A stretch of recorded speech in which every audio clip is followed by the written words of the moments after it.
Meu irmão, minha irmã, hoje, domingo da ressurreição do Senhor, dia de alegria, dia de festa, Ele ressuscitou verdadeiramente, venceu a morte, saiu do sepulcro, é o motivo da nossa fé, para dizer que a nossa fé não é vã, porque Ele ressuscitou dos mortos, aleluia. Então é o domingo da aleluia, é o domingo da alegria, é o domingo da ressurreição de Jesus. Ele está vivo e dá sentido à nossa vida. A morte já não é mais a última palavra. A última palavra agora é a vida, a ressurreição de Jesus. E é isso que nós vamos ver no Evangelho de hoje, segundo o evangelista João, capítulo 20, versículo de 1 a 9. Vamos lá. No primeiro dia da semana, então nós já vamos parar por aí, para a gente, por que esse primeiro dia da semana? Se nós pegarmos em Gênesis 1, versículo 3 a 5, nós vamos ler assim. Deus disse, faça-se a luz, e a luz se fez.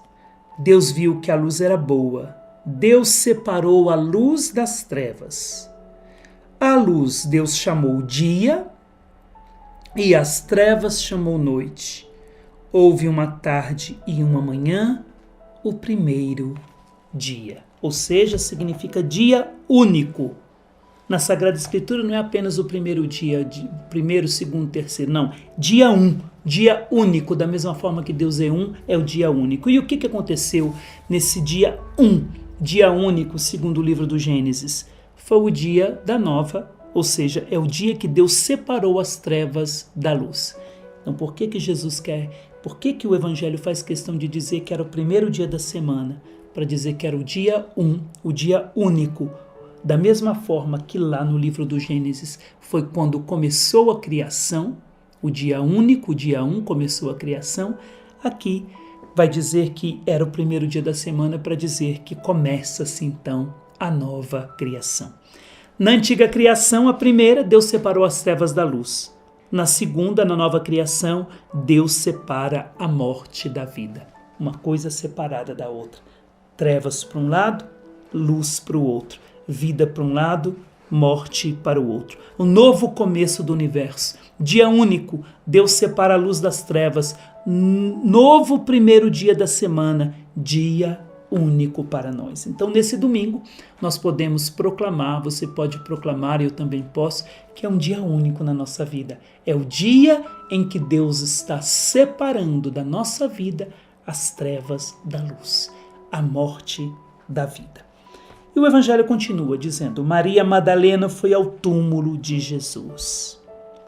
Quem é essa mulher? Maria Madalena. A palavra Madalena significa torre. E o que é uma torre na Bíblia? É um ponto de referência. A torre é um ponto de referência para indicar que os inimigos estão vindo, para vigiar a cidade. Numa torre a gente vê de longe, nós temos uma visão larga das coisas, nós vemos de longe e vemos longe. Assim, na tradição católica, na tradição cristã, Maria Madalena então se tornou um ponto de referência para os discípulos, um ponto de referência para todos os homens. Ela é o modelo para os discípulos, o modelo daqueles que são chamados a ver longe, daqueles que são chamados a ver de longe e ver longe, numa torre, sendo uma torre de vigia. Então Maria Madalena, essa torre de vigia, foi ao túmulo. Bem de madrugada. Interessante, outro detalhe, né? Por que de madrugada? O que é a madrugada? A madrugada não é, ou seja, significa não é ainda dia, mas as trevas também já se foram. Então o dia ainda não amanheceu, mas as trevas também já não têm mais força. Então está entre o dia que amanhece e as trevas que já se foram. É o momento da fé. Para onde vamos?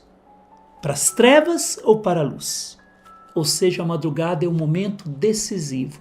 Ou eu entro no dia, ou eu escolho ficar na noite nas trevas que já estão indo embora. Essa é a madrugada. Então, Maria Madalena, a madrugada que é o tempo decisivo, Maria Madalena toma a decisão, então, de sair da noite, de sair das trevas, de entrar nessa separação da luz das trevas e ir em direção à luz. O texto ainda vai dizer assim: quando ainda estava escuro e viu que a pedra tinha sido retirada do túmulo. Que pedra é essa? Por que pedra? E o texto faz questão de falar dessa pedra. A pedra aqui é a fortaleza da morte, que é vencida. É sinal da vitória sobre a morte. Ela viu que a pedra tinha sido retirada. Quando puseram Jesus no túmulo, puseram uma pedra para dizer: vamos fechá-lo na fortaleza da morte. E quem tinha a chave dessa pedra era o diabo, que mantinha a chave da morte nas suas mãos. Então, Jesus determinado naquele sepulcro, selado, ou seja, o que é o túmulo? Não tem mais o que fazer. Não tem coisa mais triste desse mundo que você chegar diante de um túmulo e ver. Foi determinado, não tem mais o que fazer, acabou. A pessoa está ali dentro, foi selada, morreu, acabou. E não tem coisa melhor do que um túmulo aberto. O contrário da dor e da tristeza de um túmulo fechado é o túmulo aberto. Alguma coisa aconteceu. Então, essa mulher, Maria Madalena, vê então a fortaleza da morte que está sendo vencida. A morte foi derrotada. A vida derrotou a morte. É o sinal da vitória. Olha o que diz o texto. Então ela saiu correndo e foi encontrar Simão Pedro. O que significa esse correr? Significa olhar para o objetivo. Então Maria Madalena viu que a pedra tinha sido tirada, ela correu para o objetivo. Quando nós estamos correndo, é porque nós temos um objetivo. E é interessante que quando nós corremos, nós não olhamos para trás. É uma pressa, quem está correndo é porque tem pressa. A pressa daquele que sabe. Então, Maria Madalena correu porque ela sabia, ela tinha pressa e sabia que o Senhor estava lá. Então, por exemplo, nós vemos João. João, quando vai com Simão Pedro, João vai correndo na frente, porque ele tem pressa de ver onde está o Senhor. Ele tem pressa de ir ao encontro do Senhor. Alguma coisa aconteceu. Então, o Senhor não está no túmulo, nós vamos encontrá-lo. Então, tem pressa. E quando nós corremos, como eu disse, a gente não olha para trás. E se a gente olhar para trás quando está correndo, a gente cai. Então, quem está correndo tem que ter um objetivo, ir para frente sem olhar para trás. Foi o que essa mulher fez. Foi correndo ao encontro de Simão Pedro, chefe da igreja, sem olhar para trás, com um único objetivo.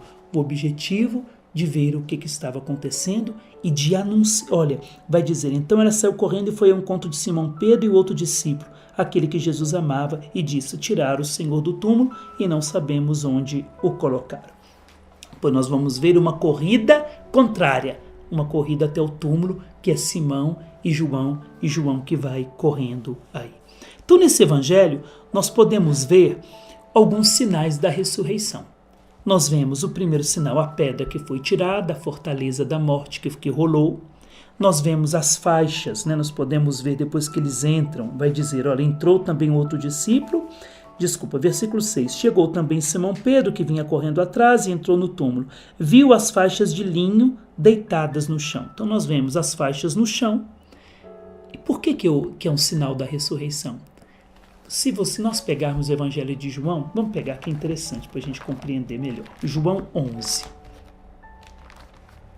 Versículo 43. Diz assim: dito isso, exclamou com voz forte Jesus: Lázaro, vem para fora. O morto saiu. Ele tinha as mãos e os pés amarrados com faixas e um pano em volta do rosto. Olha como que saiu Lázaro. Os pés e as mãos amarrados e um pano no rosto. Eu estava falando dos sinais da ressurreição. Falei da pedra que foi rolada. Agora estou falando das faixas no chão. Lázaro saiu do sepulcro com as mãos e os pés amarrados. Jesus sai do sepulcro sem ter os pés nem as mãos amarrados. Olha a diferença com Lázaro. Lázaro sai com os pés e as mãos amarrados. Jesus sai do sepulcro sem estar nada amarrado. Por quê? Porque é Ele que desamarra. É Ele que devolve a liberdade. Então Jesus sai desamarrado, diferente de Lázaro. Lázaro saiu com pano na cabeça, o sudário. Jesus sai e deixa o sudário. Olha o que diz o Evangelho. Viu as faixas de linhos deitadas no chão e o pano que tinha estado sobre a cabeça de Jesus não posto com as faixas, mas enrolado num lugar à parte. Tá vendo? Então, os sinais da ressurreição de Jesus. Ele ressuscitou verdadeiramente, não como Lázaro. Lázaro saiu do sepulcro, ainda escravo da morte, ainda viveu, experimentou outra morte. Jesus não, saiu desamarrado do sepulcro para dizer que aquele que saiu do sepulcro nunca mais morrerá. Ele vive para sempre. E hoje, nós poderíamos falar, eu poderia ainda explicar por que Jesus quis aparecer para a mulher, mas o interessante, eu não vou dar mais esses detalhes, mas hoje nós vamos ficar só com essa parte aí, que não existe tristeza maior do que um sepulcro fechado e não existe alegria maior, nada de mais belo e mais alegre do que um túmulo aberto. Significa que ele vive. Nós podemos visitar todos os cemitérios do mundo, nós vamos ver pessoas famosas que fizeram bem para a humanidade e muitos que fizeram mal enterrados. Sempre vai ter o lugar da visita para a gente visitar. Lá está o túmulo, aqui está fulano de tal, aqui está fulano de tal. O único túmulo que nós visitamos e que não tem ninguém nele é o de Jesus de Nazaré, porque ele vive para sempre, aleluia. E vive por mim, vive por você, vive para a sua casa. E da mesma forma que a ressurreição, da mesma forma que na primeira criação a luz foi separada das trevas, na nova criação ele separou a morte da vida. E a última palavra agora é a vida. E é essa vida que nesse domingo da ressurreição ele quer dar para mim, quer dar para você, quer dar para a igreja inteira, quer dar para o mundo inteiro. O nosso Deus vive e vive para sempre. Aleluia.